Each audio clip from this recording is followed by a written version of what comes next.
Hello and welcome to a new episode of Big Garden, Little Garden, a fortnightly podcast with me, Geraldine Scully. And me, Claire Luke. We're here to encourage you to start growing and stay growing, no matter how big or small your outdoor space, and to find joy in the process.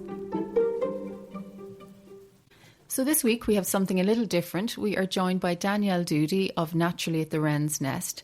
Now Danielle has a real passion for Irish native plants, and she describes her garden as her haven. And she also makes the most beautiful products from all natural ingredients. That was just such a great chat with Danielle. I really felt I was in her garden with her, or on a lovely walk through the Laois countryside. Yeah, me too. It was a really evocative chat, actually. And I found her tincture making recipes really fascinating. But anyway, let's have a listen. So welcome, Danielle, our first ever guest on Big Garden, Little Garden. Thank you very much for having me. Yeah, it's lovely to meet you. And we're just going to get right in and ask you about yourself and your background. Yeah, so my name is Danielle and I have a business called Naturally at the Wren's Nest down in County Laois. And what I do is I make soap and skincare using plants that I grow in my garden, and herbs and natural butters and oils and things like that. And I'm also a really keen gardener. I've been gardening for the last maybe 18 years since I first bought my house, but a big background in gardening. My mum was a gardener, my nana was a gardener, and I have a plot of land, about a third of an acre out the back, where I'm starting to grow a garden as well. Okay, tell us a bit about that project. Yeah, that so sounds really interesting. This is kind of the passion at the moment. Okay. So it's called the Elder Field, and the Elder Field is a third of an acre out the back of my garden. I live in an old terraced row of cottages that were built for farm workers that belonged to a big old house that was in the village at one stage, and everybody was given a little plot of land to grow their veggies and keep their animals and stuff. So I just discovered it 2 years ago. I didn't know it was there all along, and it was like winning the lotto, and now I have this fabulous blank canvas to start from. It's a really old field. It's surrounded by beautiful old hawthorn and elder trees. There's some yew in it. There's some blackthorn. Really gorgeous. It just sounds like a magical place. Beautiful, real gorgeous energy in it as well. And the field has never been intensively farmed, so the soil is gorgeous. There was never any pesticides or anything. So it's a small holding. A small holding. I'd say people had, the old man that lives next door to me told me they used to keep pigs out there, and they used to grow the fodder for the pigs. So it was all very much small holding set up, but it hasn't been used in about 20 or 30 years. And Danielle, was it always called the Elder No, Field? that was just the name I gave it. So I'm really interested in foraging and wild plants and native plants and stuff. So because the field is surrounded by all these elder trees and hawthorn and all that, it just seemed like a really good name. And I'm like getting a bit older. I'm at that stage of my life where I like to think that I'm heading into my elder years. Your wise years, wise years. I'm becoming a crone. So it just seemed to fit. And my plan is basically to rewild it, to plant it up with lots of native trees and shrubs. I'm going to put in a wildlife pond. I'm going to have a greenhouse. I have some raised beds put in where I'm going to grow food. I hopefully will keep some hens, maybe some bees, fabulous. but want to make it a real wilderness for native plants and for animals. I'd love to have, animals coming to visit the pond and all that sort of thing, idyllic. So but very exciting. Like it's just been a dream come true to get that piece of land. So You seem to have a very good knowledge of native plants. Where does that come from? I grew up in Kildare, out in the countryside. We were surrounded by fields. We spent our childhood down the fields. I don't think we knew what we were playing in at the time. I remember going to my nana's every summer on holidays and being sent out to collect berries and stuff like that. So I suppose I was always soaking it up. My mother is an incredible gardener. She would have known everything. I remember, looking out for the cuckoo, the first sound of the cuckoo in the summertime. And you talk about the cuckoo. We were just talking about things like that. That were always around when we were kids. So I think I was probably always absorbing it. And then I spent a lot of years traveling abroad and working, and then I didn't buy my first house till I was well into my 30s. And it was only when I bought my house, which is about 17, 18 years ago, that I grew something for the very first time. And at the time I was working for Homebase in their garden centre. So I was learning about plants as well as growing my own garden. And it all kind of came together. I worked for Lush years ago and learned an awful lot about natural plants and natural ingredients and how they're good for the body and the mind and all of that. So it all kind of just came together. I went off and studied soap making, or did a soap making course, and that's what got me onto making soap. But at the same time, I was buying books about native plants, and I live in the countryside now in Laois, in the most gorgeous countryside. I have Haywood Gardens on my doorstep and a beautiful woodland. So I was walking in this gorgeous native countryside all the time, and I'm curious as to what this plant was and what that plant was. So I was learning and reading myself all the time. And I've always been interested just in natural medicine and natural remedies and things like that. So I guess it was all just coming together. Okay, bit by bit, and bit by bit. Yeah, and I mean, for years I've been going out every autumn and gathering berries and making tinctures and potions, and just for myself and my family and friends, and using native plants to kind of make you healthier, not necessarily to fix illness or anything, but just to make you healthier and make your body stronger. Because for maintenance. Really. Vitality, isn't it? Absolutely. And there's so much, and I'm kind of at the stage now where I don't know everything. You're learning constantly, but if I'm feeling a bit run down or feeling a bit under pressure, I kind of nearly know what plant to go for. Or if somebody in my family or friends are feeling a certain way, I can help them, and it's just that guidance, I suppose, for people being able to do that. I love it. And you mentioned herbs and, for our vitality and how much they give us. What are your favourite herbs for medicinal purposes? I have a couple that I absolutely adore. So hawthorn, which is, I think probably most people will know a hawthorn tree. It's the one that's full of red berries at the moment. In the spring, early summer, it's full of white blossom. Some people call it the May tree. Maybush. The Maybush. There's a few different names for it, but it's hawthorn. It's one of our native plants. It's the fairy tree. Yes. There's so much folklore about hawthorn, and it's where the fairies come from their realm into our realm, and it's a really, really important tree in our country, in our history, in our folklore, and it's one of our keystone trees in this country too. But the berries, not just the berries and the flowers of hawthorn are very good heart medicine. So they actually use the active ingredient in hawthorn to make angina medicine. Really? So a lot of our medicines that are used for heart conditions, aspirin comes from meadowsweet, which is another one of our native plants that grows near water. But hawthorn, the active ingredient in hawthorn is used for heart medicine. So it's a very good herbal remedy for physical ailments of the heart and also for emotional ailments of the heart. So for example, if somebody is suffering with high or low blood pressure, hawthorn can help to adjust that. And it's been proven. There's a lot of research done on it. So it's one of those herbs that actually there is a lot of scientific research behind. So it can help with physical heart ailments, but also what I love it for is the emotional support. So if somebody is struggling with grief or loss or just struggling with whatever makes your heart ache or your heart sore, taking a hawthorn remedy can really help with that. It's a real support. So that could be a tincture. A tincture is something that's made with alcohol, but you could equally make a syrup with the hawthorn berries. You could make a tea. You can collect the leaves of the hawthorn in spring, the flowers, but I find the berries are the most potent. A lovely thing to do at this time of the year, because the berries are so abundant, is to gather a load of berries and put them in a Kilner jar and top it up with brandy. Oh. So you're making basically a hawthorn tincture, but it's a hawthorn brandy.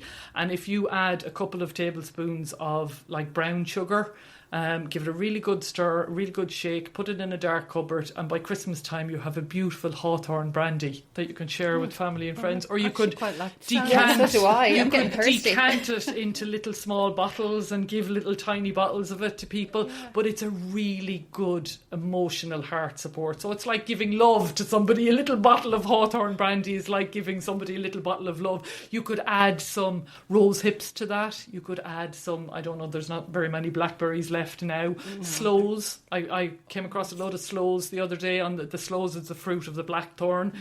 You could add them to it and have like a hedgerow brandy, and all of those things then get into the brandy and they add their ingredients to the brandy, and you just have this gorgeous medicinal drink to enjoy over the winter months when the weather is horrible and miserable and you so need warming. a little it's a really warming drink. So hawthorn is my number one. I love hawthorn for lots of things. Another one that would be very common if you were out walking and everybody knows it is the nettle.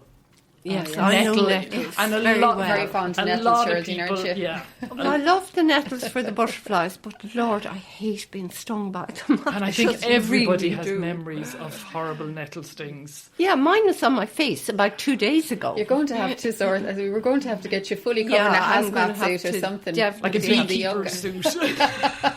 Yeah, maybe. But actually the cure for a nettle sting is the nettle itself, because nettle is an antihistamine. So an antihistamine brings down swelling. So actually the cure for a nettle sting is something made with nettle. Okay, so tell us one how of to so do one that. of the things, one of the little things that I do in my business, as well as making soap and skincare, is I'm now making some herbal remedies as well. So I do a nettle balm. It's a really good antihistamine. But if you make nettle soup or nettle tea, or you can make a nettle tincture, if you suffer with any sort of allergies in the summertime from like hay fever or anything like that, taking nettle tea every day or taking a nettle tincture can really help to make that less, of a struggle. And is this just young nettles? Young nettles are best, but you can use any nettle. And the good thing with nettles is they regrow very quickly. So you always hear people who know this stuff saying, only use the spring nettles, the early ones, the young ones that come out at the beginning of the year. But if you do that and you pick some of those young nettles and you cut back that nettle bush that you've picked from, within 2 months those nettles will have grown up again. So it's the younger growth. Yes. What you don't want is the big thick nettle leaves. You want to get those nice little tips of the nettles almost, the top, very And top of the nettle. for your nettle tincture, what alcohol do you use? Vodka. Vodka. Vodka's the easiest. You could use anything. You could use a brandy, a gin, a whiskey, but the vodka, because there's no real taste of it, is ideal. It's a And then you neutral actually, base, and then you actually get the taste of the plant. So I would infuse my tinctures for a minimum of 3 months. You take your nettles into a jar, 3/4 fill it, top it up with vodka, give it a good shake, and put it in a dark cupboard. Give it a shake every so often when you think about it, and then strain it out in about 3-4 months' time, and then you just take literally 10 or 15 drops of that every day. So you're only taking tiny little drops. And do you dilute it? You can put it in water, water, you can yeah. take it straight, just like I put it on a teaspoon and just take it straight. You're only talking about drops, so it's not a lot. Not going to put you over the driving No, limit. it's not. No, That's it's okay. not. And as I said, if you use something neutral like vodka, you'll actually taste the nettle. It's lovely. Like you can taste all the different plants if you're using things like hawthorn, or I also do yarrow. Yarrow is a very good herb for women, so it covers a lot of women's ailments. So they all have very distinctive tastes, and when you infuse them in something neutral like vodka, you really get to notice the taste of them. But they're all made the same way. Yeah. An infusion. Yeah, Okay. so you can, I mean, for people who wouldn't want to use alcohol, if you wanted to use it for children, so I have some that I would make that my daughter can use. So every year I always make a blackberry syrup, and I use not just the blackberry fruit, but the leaves, the early spring leaves of blackberry. So the brambles that are growing wild in all the hedges, the young bramble leaves are very good for sore throats. So collect a load of the bramble leaves at the beginning of the summer, dry them, just put them on a tray in the hot press or somewhere and let them dry out. And then when the berries come out in the autumn, collect the berries, add the berries and the leaves together, and just make a simple sugar syrup with the leaves and the blackberries, and boil it up put it in sterilised bottles, and you've got a sore throat elixir that will touch any sore throat and will get you through the winter. Wonderful. How long would that last for, Daniel? If you're making it with a sugar syrup, it'll last kind of indefinitely, really. Yeah. You know, once you sterilise... It's like the alcohol. Exactly. You know, if you sterilise your jars... kind of, So to sterilise your jars, you're literally just washing them in hot soapy water and putting them in a warm oven for 20 minutes. And then put your syrup into that. And they last for a couple of years easily. Yeah, but that's, you know, so you can make all those medicines with like a sugar syrup, or the other one that's really easy to do is to make an oxymel. So an oxymel is taking apple cider vinegar and honey, so like a raw honey, and filling a jar with your herbs, putting in half apple cider vinegar, half honey, give everything a really good shake, and again into a cupboard for a couple of months, and then strain it. And again, that's something that kids could take because there's no alcohol in it. Because not everybody wants to use, you know, something with alcohol. But what I find is that the tinctures that you make with alcohol, they would be the most powerful. So an oxymel and a syrup mightn't be as strong. You might need to take a bit more of it. They mightn't extract as much of the plant or the berry. Some plants are better extracted in alcohol. Some are better extracted with something like apple cider vinegar. Yeah, and that's through experience, really, and kind of trial and error. And just learning about it. You know, I'm just fascinated about it. So I would have bought a lot of books, and I mean, the internet is great now. We have a world of this information, you know, so I think if you're interested in it at all, you'll find it. Yeah. I run walks and talks. I take groups of people out in the countryside where I live and do foraging walks and show them how to identify the plant. I suppose when I was a child anyway, we would have just been playing in the fields. Now, I grew up in a town, didn't grow up in the country like you, Danielle, but like all those native plants we all knew them. Yeah, and we had funny names for them as well, you know. Yeah, and, you know, the blackberries were picked and sloes were picked, and of course, the hawthorn was never picked because my mother was so superstitious about the fairies. I don't think she even knew what she was superstitious about. Yeah. But you were not allowed to pick a branch of the hawthorn. You definitely don't bring it into the house, apparently. It's a big fire risk. Yeah. What other plants do you use in your tinctures? I use calendula, which is one that I use in my business, but it's also a really good one for a family to use because it's very good for tummy upsets.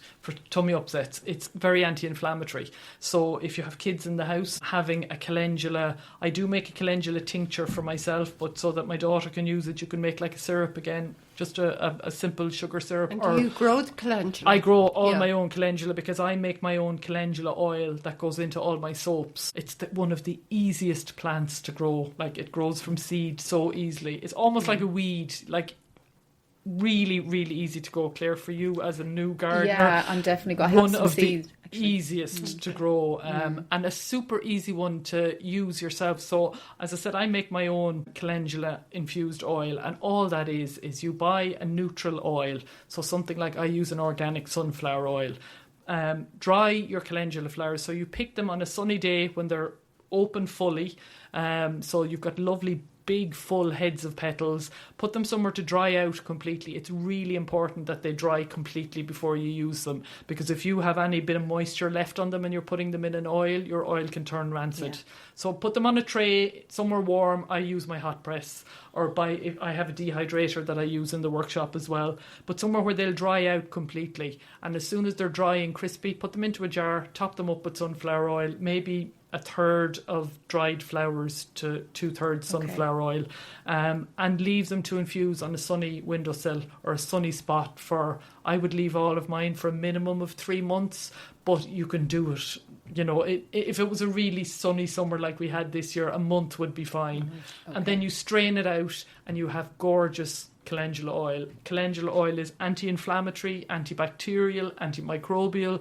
Anybody that suffers with any sort of skin ailments like eczema, psoriasis, anything like that, calendula oil is incredible for it. So you're talking about it being used topically. That's not to be ingested. But you can use, they're edible. So again, for adding to your salads and for topping cakes, the petals are edible, so you can use those. But if you make a tincture out of it with the vodka, or if you made an oxymel with the cider vinegar and honey, infusing the calendula, you can take that internally. It's a really, really safe plant. It's completely edible. There's no side effects at all, I don't think, on record for calendula. It's one of those super plants. And as you say, so easy to grow. So easy to grow, and so pretty, and so many colours available now. And still flowering this year. Still flowering. Yeah. I've had calendula in flower at Christmas time. Right. Wow, that's pretty impressive. Yeah. And that's me doing nothing. They're just like, I don't mind my calendula at all. I don't water them. I don't do anything with them. I plant them and I leave them. Yeah, because I've used calendula because I make my own body oils and balms and things like that. But I haven't grown the calendula myself, so that's what I'm going to do this year. That's my little project. And you'll see the ones that you grow yourself, the oil will be so much more vibrant. Oh, that beautiful colour. Beautiful. And you can use any of the colours. So calendula come in a range of colours from like very pale yellow to a really dark, almost rusty colour, and any of those can be used to make an oil. Obviously the darker the colour, the more dark your oil will be, but they're all good. They're all good. There's one called Indian Princess, which we were all growing for a while. Very hard to grow in my garden, which is so dry.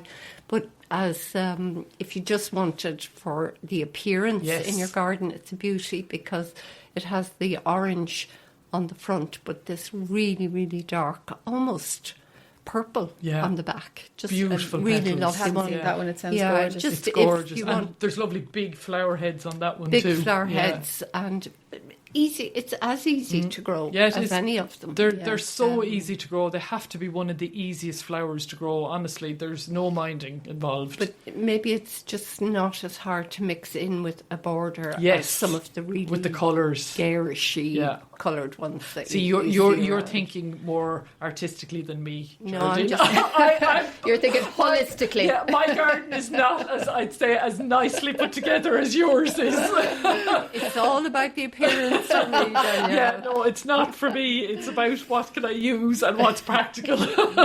Okay, no higgledy-piggledy around here. And you mentioned one that I didn't know and I'm fascinated by. Is it horsetail? Yes. You were chatting. Tell us more about that. So horsetail, a lot of gardeners out there might know this. Horsetail would be known as a fairly pernicious weed in most people's gardens if they get it. It is a prehistoric plant, so it has been around since the dinosaurs.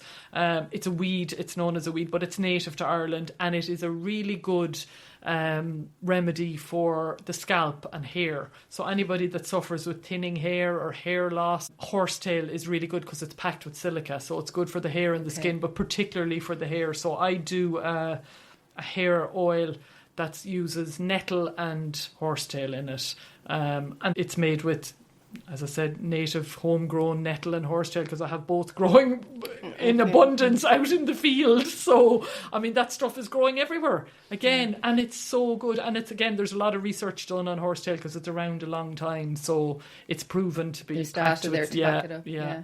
It's a really good one. Yeah, we used to call that mare's tail. Mare's tail, yeah. Same thing, I presume. Although there are different varieties. There are. It's an unusual looking plant. It looks almost prehistoric. You know, it doesn't look like anything else. Yeah, I do remember when we were kids, half the fun was pulling all the sections of it apart and then trying to put them all back again.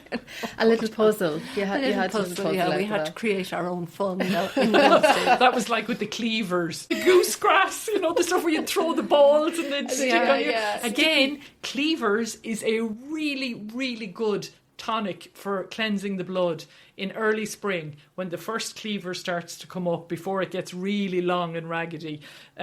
Gathering a load of cleavers is best used with water. So you pack a jug full of cleavers chopped up, top it up with cold water, leave it overnight, strain it the next morning and drink that, and it cleanses the liver, the kidneys. It's a really good cleanser. Are you talking about doing that before the little berries form on it? Yeah. So it's early spring. It's the young cleavers as it's starting to grow before it gets more than a couple of foot tall, because that stuff gets really long and stringy.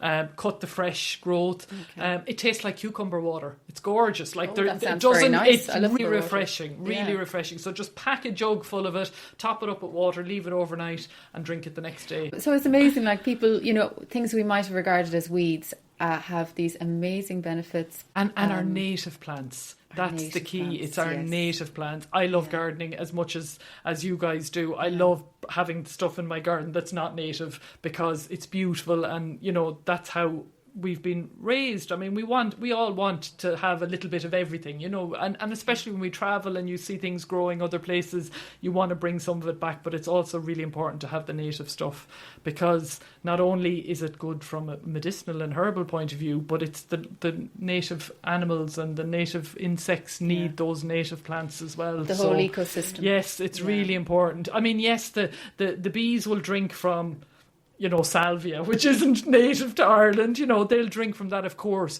But in terms of being able to thrive and to reproduce properly, they need native plants as well. So we need to have the few natives scattered in amongst our... Yeah, but I think there is a trend even among tidy gardeners now to let a bit of it go. There is. I mean, there's a big push, I think. Yeah, there is. I think people are realising the importance of it as well. Well, as we've lost it and are losing it. Yes, we are. It's a massive concern and a massive worry, I think, for a lot of people in the industry is we're looking around and seeing, we were only talking about it earlier, people cutting down trees instead of planting them. Heartbreak. It's heartbreaking when you see these. I'm reading a beautiful book at the moment. It's called Wilding. It's about the NEP project, in the south of England and how they rewilded that big farm. And they're talking about oak trees that are like 1,000 years old and just what it supports and all the ecosystem that builds around a single tree. It's just fascinating, I mean, oak is probably...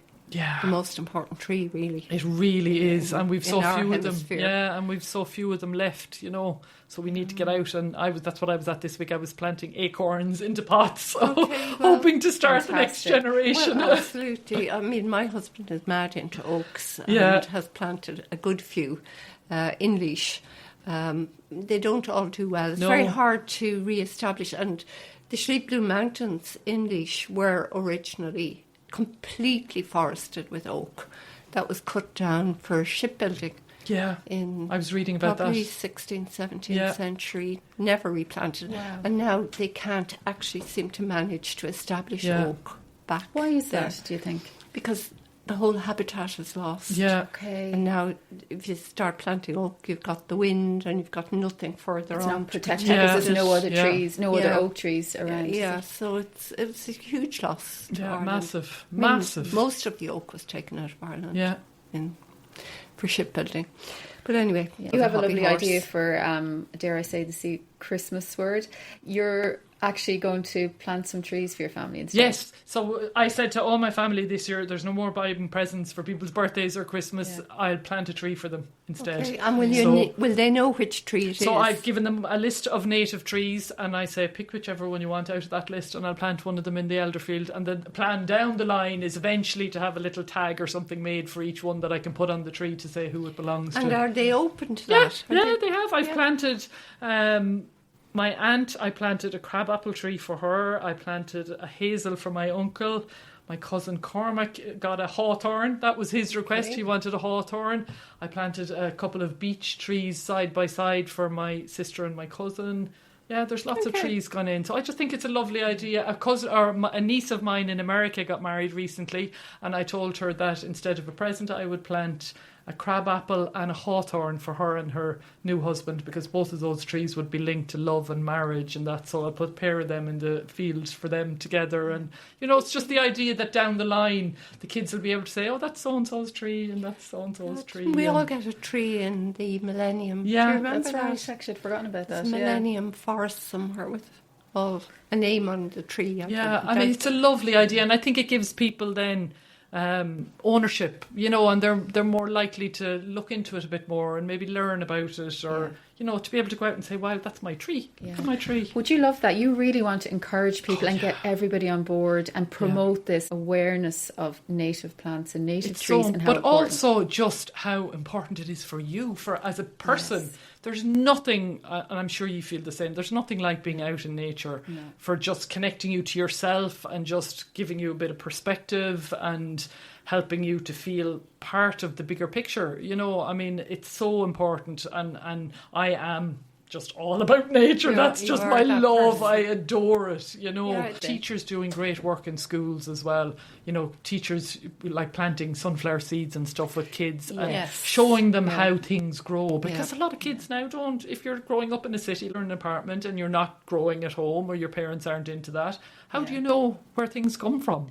And do you grow veg? Yes, I've started that this year. So I would have always had herbs growing in my garden. Is very small, my back garden. I would have always grown herbs and a few pots of salad leaves and stuff. But this year now I put in 12 big raised beds in my field. 12 beds, that's a lot. So 2 of those were for flowers. One was completely calendula. The other one was... So I use dried flowers in my business too. So with my gift wrap and stuff, I send out little small dried flower bouquets. So I grow things like straw flowers, everlasting, the papery flowers. Yeah. And lots of stuff that just dries well, things like yarrow and clary sage. And I've lots of stuff like that dries really well. Status, yes, I grow that too. So I have a big bed of a mixed bed of those that I use for my business. But then all the rest is all veggies. So this year I've been growing celery and salads and beans and beetroot. One of my biggest joys this year was growing beetroot. I love beetroot and pickling my own beetroot. So that's a whole new thing for me, growing veg on a bigger scale. And Danielle, why did you choose to use raised beds and not just planting? Because the field is pure grass. So it's very, very thick, and I'm struggling at the moment because even though I put down a couple of layers of cardboard and then I put down some coffee sacks, those coffee bags, before I put down the bed. So I put the bed on top of 2 layers of cardboard and a layer of coffee sacks, and the grass is still coming up through it into the bed. So it's really thick grass. So until I can get that under control a little bit, the raised beds is the best way to go. So it's a labour saving. Yeah, it is really. It's a lot of hard work. Yeah, it is, because the grass is, when it grows in the summertime, it's as high as me nearly. So it's going to take a few years before I'll be able to I don't want to get rid of it completely because it's beautiful, and I dry the grass seeds as well. Yeah. But I got some yellow rattle seed this year, so I'm going to scrape back some of the grass in a small area and put down the yellow rattle. And yellow rattle is a wildflower that has a parasitic effect on the roots of grass. So it helps to weaken the grass. So the yellow rattle is a native Irish wildflower. So I'm going to try and put some of that down this year and see if it'll just slow down the grass a little bit. So that's why I use raised beds. People who are trying to develop meadows use the yellow rattle. Yeah. So I'd like to have a little kind of a space that would be a bit meadowy rather than just grass. Now, having said that, there's still, I noticed this year, because I haven't been doing a lot with it other than just planting into the beds, I have things like plantain and red clover, and I had some cowslips come up, which I was thrilled with, because cowslips have pretty much disappeared from the countryside. Yeah, because they were always in the wildflower meadows, or Although I saw cowslips growing along, I suppose, the side of the motorway this year. I couldn't believe my eyes. Yeah. Wow. Really I was driving up from Limerick recently, and it struck me because on the stretch of road between Limerick and Portlaoise, I think I saw 3 different birds of prey. So I saw a hawk, I saw a sparrowhawk, and I saw a buzzard over and back across in front of me coming up the motorway. And I realised as I was coming up the motorway, there's a beautiful stretch between Limerick and Portlaoise where the trees have really developed since that motorway went in, the M7, and real wildlife havens. I'd say there's all sorts living in it, but I was watching the hawks and the buzzards just flying over and back across the motorway, going between the trees on either side. Yeah, they've been beautifully planted with, there's a lot of birch and Scots pine and things like that in them. So they were planted really well, and that's probably 20 or 30 years ago since that motorway went in, and it's just maturing now. So imagine that our motorways have become wildlife havens. But birds of prey are just, oh my God, they're just such an amazing sight. Oh, we have lots of buzzards. Yeah, we see a lot of buzzards here over the park. Actually, there's 3 continuously. It's the sound of them when they're calling is just kites are in Wicklow. Yes, that's right. You can hear them. And I discovered a pair of sparrowhawks in the forest in Haywood Gardens this year, nesting for the first time, which is incredible. So all of these are positive changes. Yes, then they are. things are like they are changing for all the problems.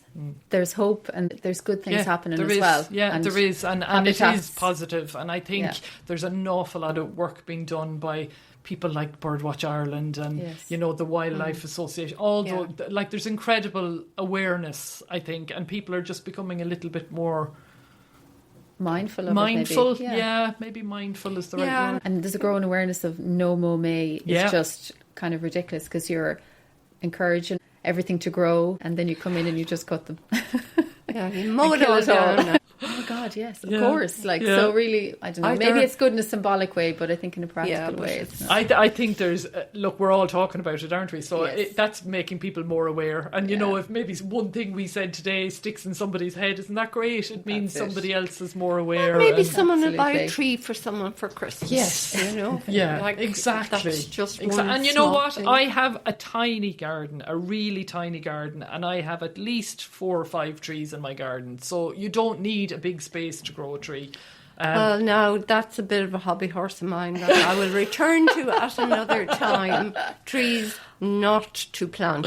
Yes, the thing that I learned from a good friend of mine a few years ago when I was trying to figure out how to plant trees in my tiny garden that was mostly gravel was I bought big aluminium dustbins. You know, the aluminium dustbins, people do that, and drilled holes in the bottom of them, and that's what I planted my trees in, and they're thriving in them. Well, you need to tell me then, because I have a very small garden and I am dying for a tree because I want to attract more birds in. There's very few.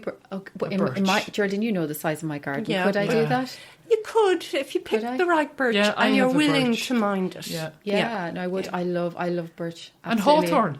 You can prune a hawthorn to grow straight up and have all its growth up near the top, you know. So you can prune trees that you don't have too much growth at the bottom so that they're not, you know, choking out your garden. You can prune them in a way that will allow you to grow them. But you do have to be careful which tree you pick. But something like I have a birch and a hawthorn in my garden.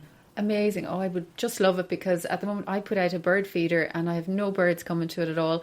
And we reckon that there's actually nowhere safe for them to kind of perch, and I don't really have anything suitable. It does make a huge difference.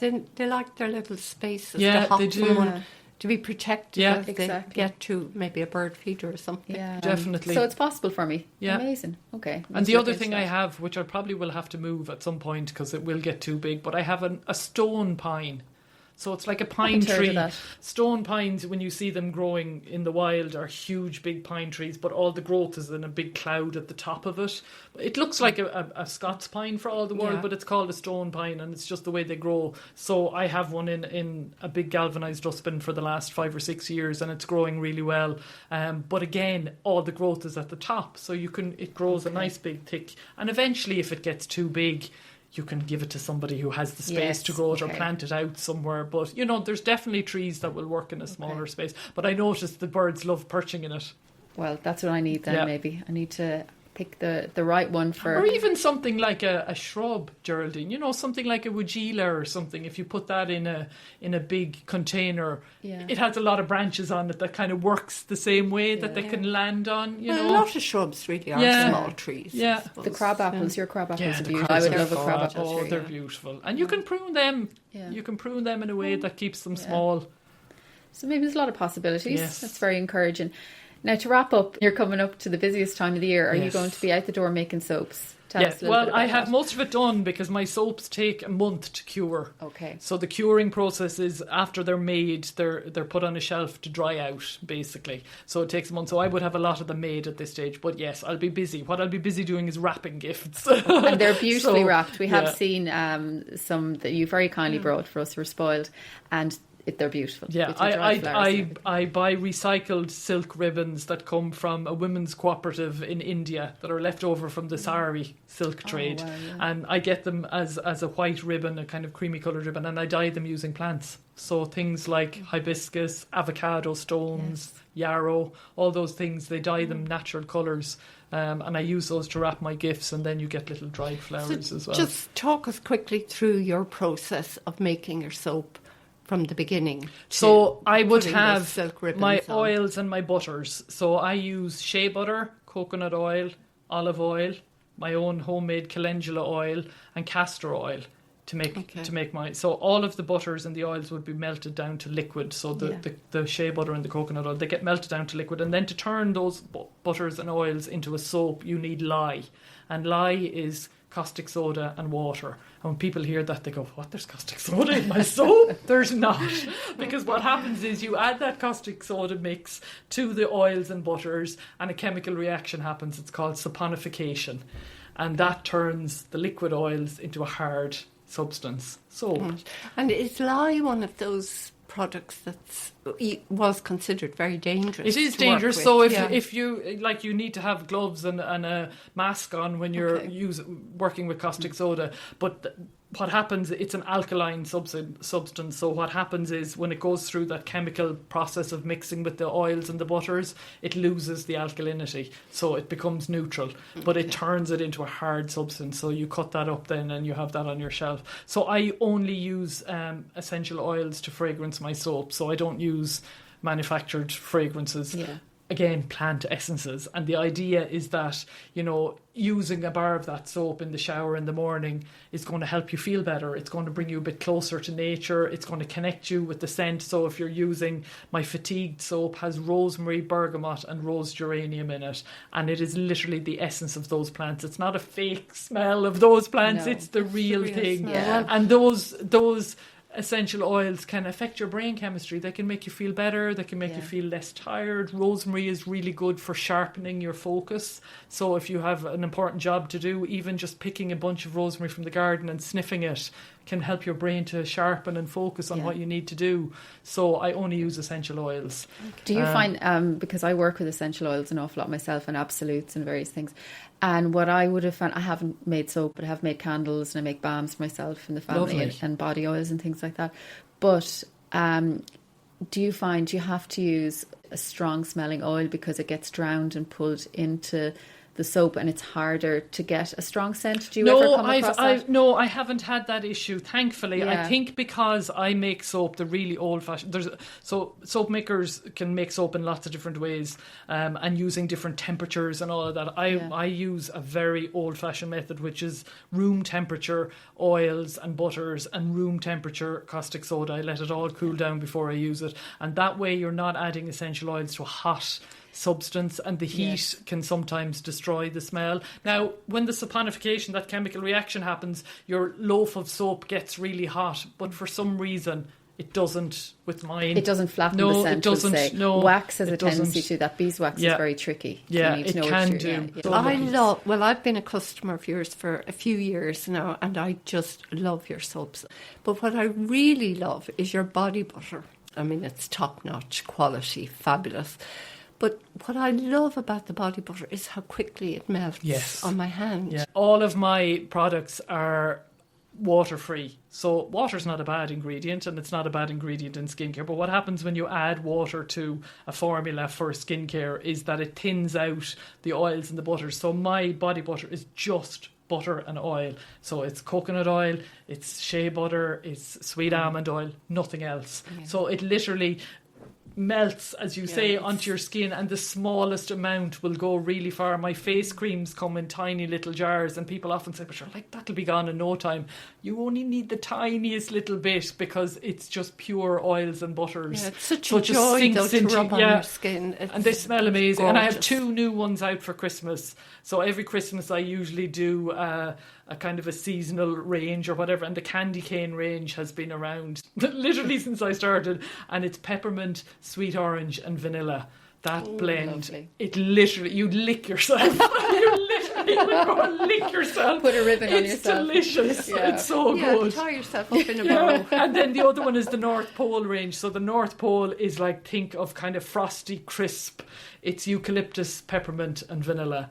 And I have a soap, a body butter and a lip balm in those 2 ranges. And what do you use to colour the soaps? Is that It's all natural. Okay. So I use either clays.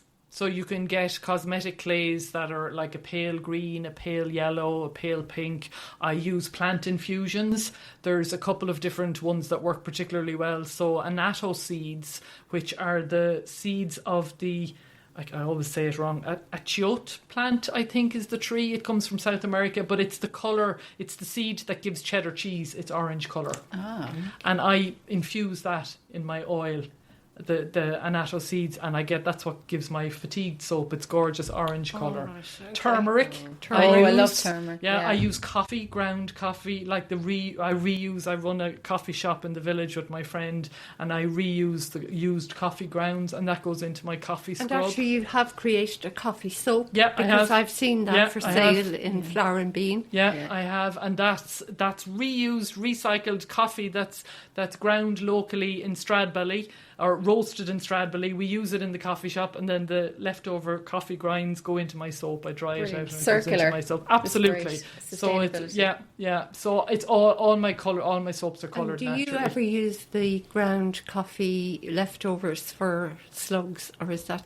Yes. Does it work? Yeah, it does. Yeah. Not for all of the. I've had awful problems, as I'm sure you have, the last couple of years with slugs. Oh my Ireland word! is slug central. Oh God! We We just seem to be getting wetter winters, and they're just. Oh my gosh! I was going out filling buckets of slugs. Oh God! And bringing them up to the ducks up in the Masslock up the road for me. And the ducks were loving it. A bucket of slugs, but it was that or let them eat my garden. Yeah, no, I did try the coffee grounds, and I think it works, but once they get wet, then it doesn't really work. Yeah, they're not. Do you know what I use them for? anymore. Mostly my compost. I add them to the compost Okay. heap. They activate your compost. They make it compost quicker. Okay. Yeah, so Okay. adding used coffee grounds to your compost bin is a good idea. So you have a good source of them, right? Well, Danielle, It's we have been a learned joy, ladies. so much Thank today. you so much. It was our pleasure. I think it'll be a super long podcast this time. Extra limited edition podcast. Good luck on the edit. It's been a joy. Thank you so much for inviting me. I love chatting with people about anything to do with plants and gardening. We're You're honoured to fascinating. have somebody I loved it. I suppose as knowledgeable and as willing to share your knowledge as you are. Yes, It was an it's absolute been, pleasure. We've learned so much, and we're really thankful. So, listen, Thank you. thank you, and we'll see you again. Hopefully, Yes, hopefully. All We will right. for sure. Bye.